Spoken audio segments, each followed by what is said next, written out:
If you've seen the news headlines, then you're aware that crazy things have happened with the H-1B lottery for foreign workers here in America. Soham, tell us what's been going on and why are they using the word fraud when it comes to H-1B lottery this year? Right, so this year what happened is the number of applications that is supposed to be submitted for H-1B lottery that has exceeded the number that is the expected number from the USCIS, which is why there was a scrutiny that has happened. So What were some of those numbers? So statistically, the number was almost more than 700,000, which is almost like not legit, it seems. Too many applications. So which is why there was a red flag happened for USCIS.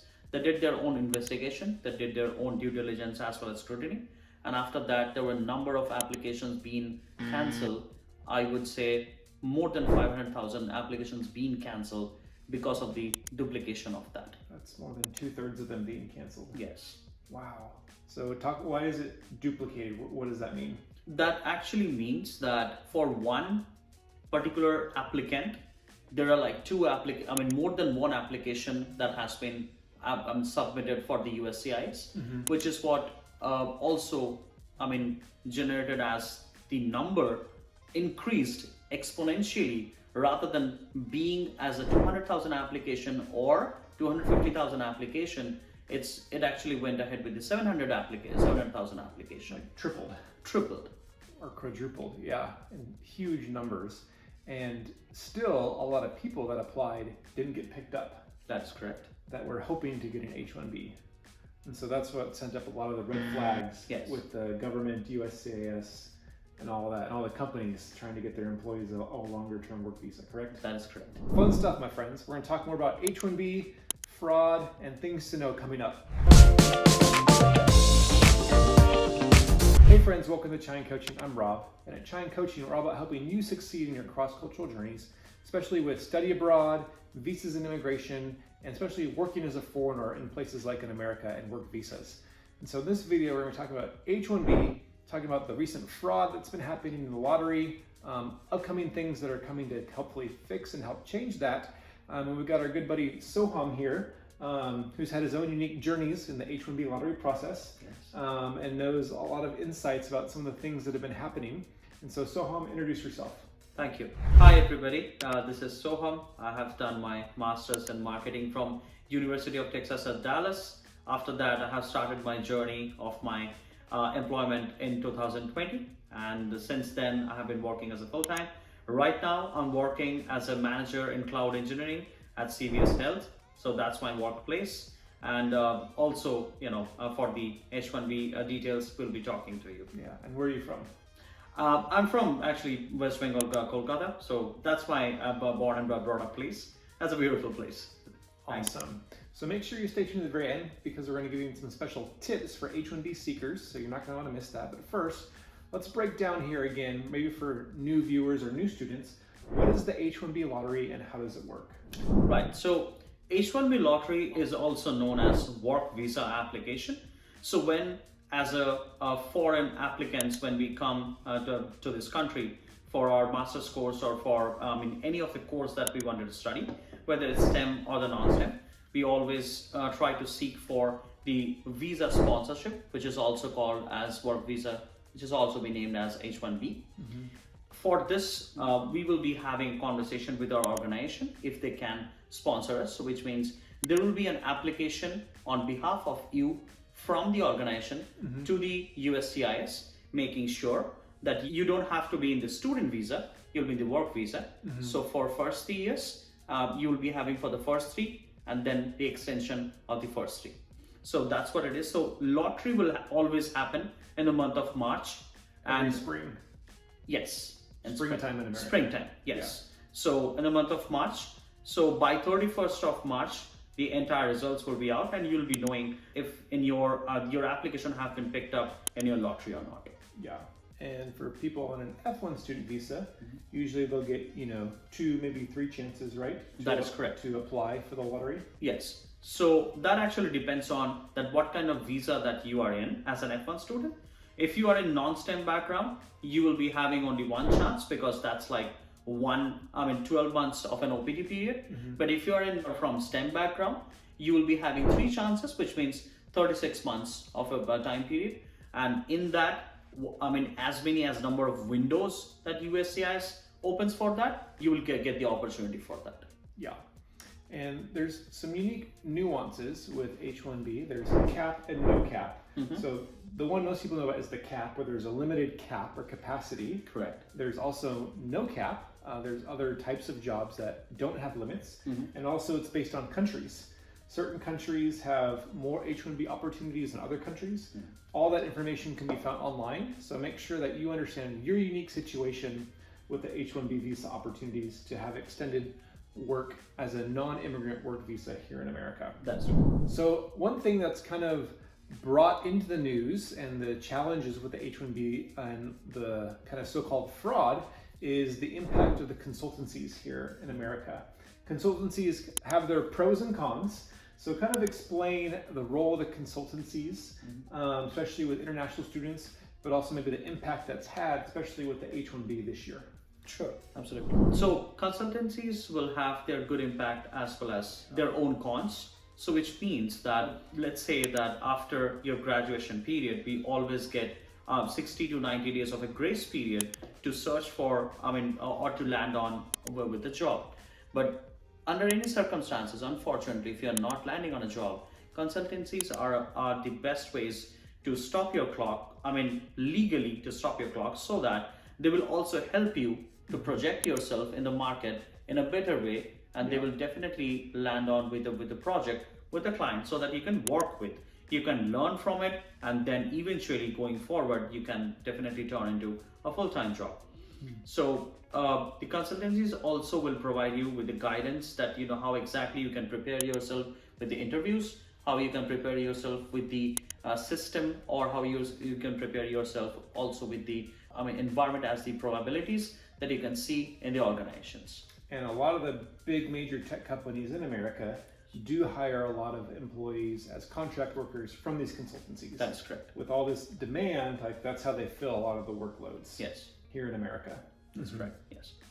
So this is the pro side of it, but also the con side is that as at this point of time, because of the news and the statistically, it's saying that there were a number of applications that been applied from the consultancies, which are being under scrutinized for now. So the application is not supposed to be more than one, which is why it's being scrutinized. Yeah, and we don't want to name any names or anything of people or companies. Yes. But you even told me examples of people getting X amount of H-1B applications into the lottery, and then even X amount of pickups and lotteries pickups, right? What were some of maybe those big numbers that you, just to give some examples of people? As per my knowledge, we have heard that there are a couple of people who are actually did form more than one as in 3 or 4, and more than one have been picked up at the same point of time. So which means that if one person been picked up from 2 different places, one will be invalid and one will be valid. So that particular seat will never be filled for that point of time. And then that means also someone else who was hoping to get it loses out on that opportunity. Yes. So people were getting multiple applications and also multiple approvals of H-1B visas for one single person, which kind of messed up the system, right? Yes. And that's kind of what sent up the red flags and the government saying, hey, what's going on here? Are you worried about your work visa status in America? It's time to stop. Whether you've been laid off, your OPT status is about to run out, or you didn't get picked up in the H-1B lottery, you've got options. Syndesus is a Chine coaching partner which can help you pivot and prevent you from an unplanned move back home. Syndesus can help move your remote US job to Canada and also help you get PR and citizenship much quicker there in Canada. Syndesus also leverages Canada's global talent stream to connect top talent with companies who are ready to hire. Check out Syndesus for your visa and career solutions today with the links above and below. They're amazing. So because it's a lottery, H-1B visas are not guaranteed. That's why some people have to apply a couple of times. Correct. And it's not even a guarantee at all. But what are some things that people should consider if they do not get picked up in an H-1B lottery? What would you share to people, to consider? What are options to think about? Right. So The first thing is that if you are still in your first year, if you are from STEM background, if you're still in your first year, there are 2 more years to go. So there will be less chances of you being worried about what exactly that is going to happen next. But if you almost are about to exhaust your options after the 3rd year, the best possible way to go ahead with this is the day 1 CPT, so that you can go ahead and you can have, be yourself as the F1 student. You can stay here while studying legally, as well as at the same point of time, you can work also, which has been accepted by the USCIS as well as the organizations that work here. Yeah, and we've actually made a completely different video with Soham about day 1 CPT, his own experience, how they work, if they're legit or not, and everything to know if day 1 CPT universities are worthwhile here in America. So check out the other video. We'll have the link above and below for you guys to check that out, to learn about that, and see if that's a viable option for you if your H-1B doesn't get picked up in the lottery. My friends, if you're loving this video and learning a lot from Soham, hit that like button to say thanks. Give him a cheers for sharing his knowledge and information and experience about H-1B to help you guys out. And our chat question for you guys is, how do you feel about the H-1B lottery system here as a foreign worker in America? I know it definitely has its pros and cons, as we've talked about, but how do you feel about it, especially as a long-term visa option? Yeah, we'd love to hear your feelings. So let us know in the comments, our China coaching audience, how do you feel about the H-1B lottery system? Good, bad, happy, sad. If you have tips or suggestions, let us know. Would love to hear from you guys. Another big news that just broke in this last week is that USCIS has announced a 2nd lottery round, which is exciting. This has happened before in the past, Yes. but sometimes when the numbers don't match up, or they want to allow more workers to get picked up in the lottery, they announce 2nd rounds, which is exciting. So tell us about that, Soham. Sure, absolutely. So every year, USCIS actually gives out 85,000 of a capacity for the entire H-1B.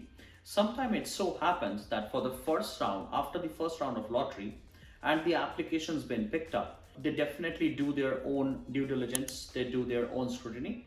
And after they find out that if the number is not reaching up to 85,000, or if the number is getting short of 85,000, they will definitely open the 2nd round of lottery for that. And there's a very high possibility that if your application is being submitted for the first round and not been picked up, that can get picked up for your 2nd round. So for your 2nd round, if it is getting picked up by your 2nd round, which means most probably or by far the last round for this particular fiscal year or one particular fiscal year, you will be able to have that leverage of getting the H-1B or working on a work visa by that particular year itself only, which will start with every year October 1. Yeah. So still good news. Have hope, friends. It's not over yet. So Yes. it could still happen this year. Fingers crossed, which is exciting. So Soham, also, what would be just some helpful tips for H-1B seekers? Even students now who are going to be thinking about it in the next few years. What should they be thinking? How can they prepare to be, with this kind of crazy lottery we have for H-1B? Sure, absolutely. For every year that passes by in US, the number of applicants have risen exponentially, the numbers that we have seen. But from this year onwards, there will be good due diligence from USCIS. So I think the number of applications that they're looking at, or the number, may be reaching to 200 or 250,000. But for the job seekers or for the H-1B seekers, my suggestion is that definitely keep on having conversation with your own organization and just check if they are filing for you or not. Definitely let them know that this is one work sponsorship that you will be needing, because you cannot stay for a very long for the student visa while you are doing that. Once you are about to exhaust your options after the 3rd year, you will be in a dilemma that what exactly that needed to be done. So which is why getting the work visa will be the priority 1. And please make sure that while you are getting your interviews, there will be organizations that will be letting you know that they are not exactly sponsoring at this point of time. But if you just try your best to apply for those organizations and have a conversation internally with the team to make and understand that if there is a possibility for you to have your file application being submitted by the organization. Yeah, I just add too that because of the crazy things that happened this year with the fraud and stuff, the U.S. government is going to now in the future be doing this with even more scrutiny. Yes. So make sure that you do the process properly, bucka, and that way you don't get caught, and on the wrong side of things or doing anything accidentally that would miss out on getting your H-1B sponsorship. That's correct. Yeah. Do not go ahead with the more than one application because there's a very high probability starting from this year that application might be cancelled. So please be careful. Yeah. If you apply multiple times and one gets picked up, you could still even lose that. Yes. So be very careful with that. So be very careful. Yeah. Don't forget to check out Syndesus for the remote jobs in Canada and see if you qualify for their special career paths. You might be the exact employee that they're looking for. My friends, we made another awesome video with Soham about his marketing master's degree here in America. So that's something that interests you. Check out the link for that to consider a marketing degree or career here in America.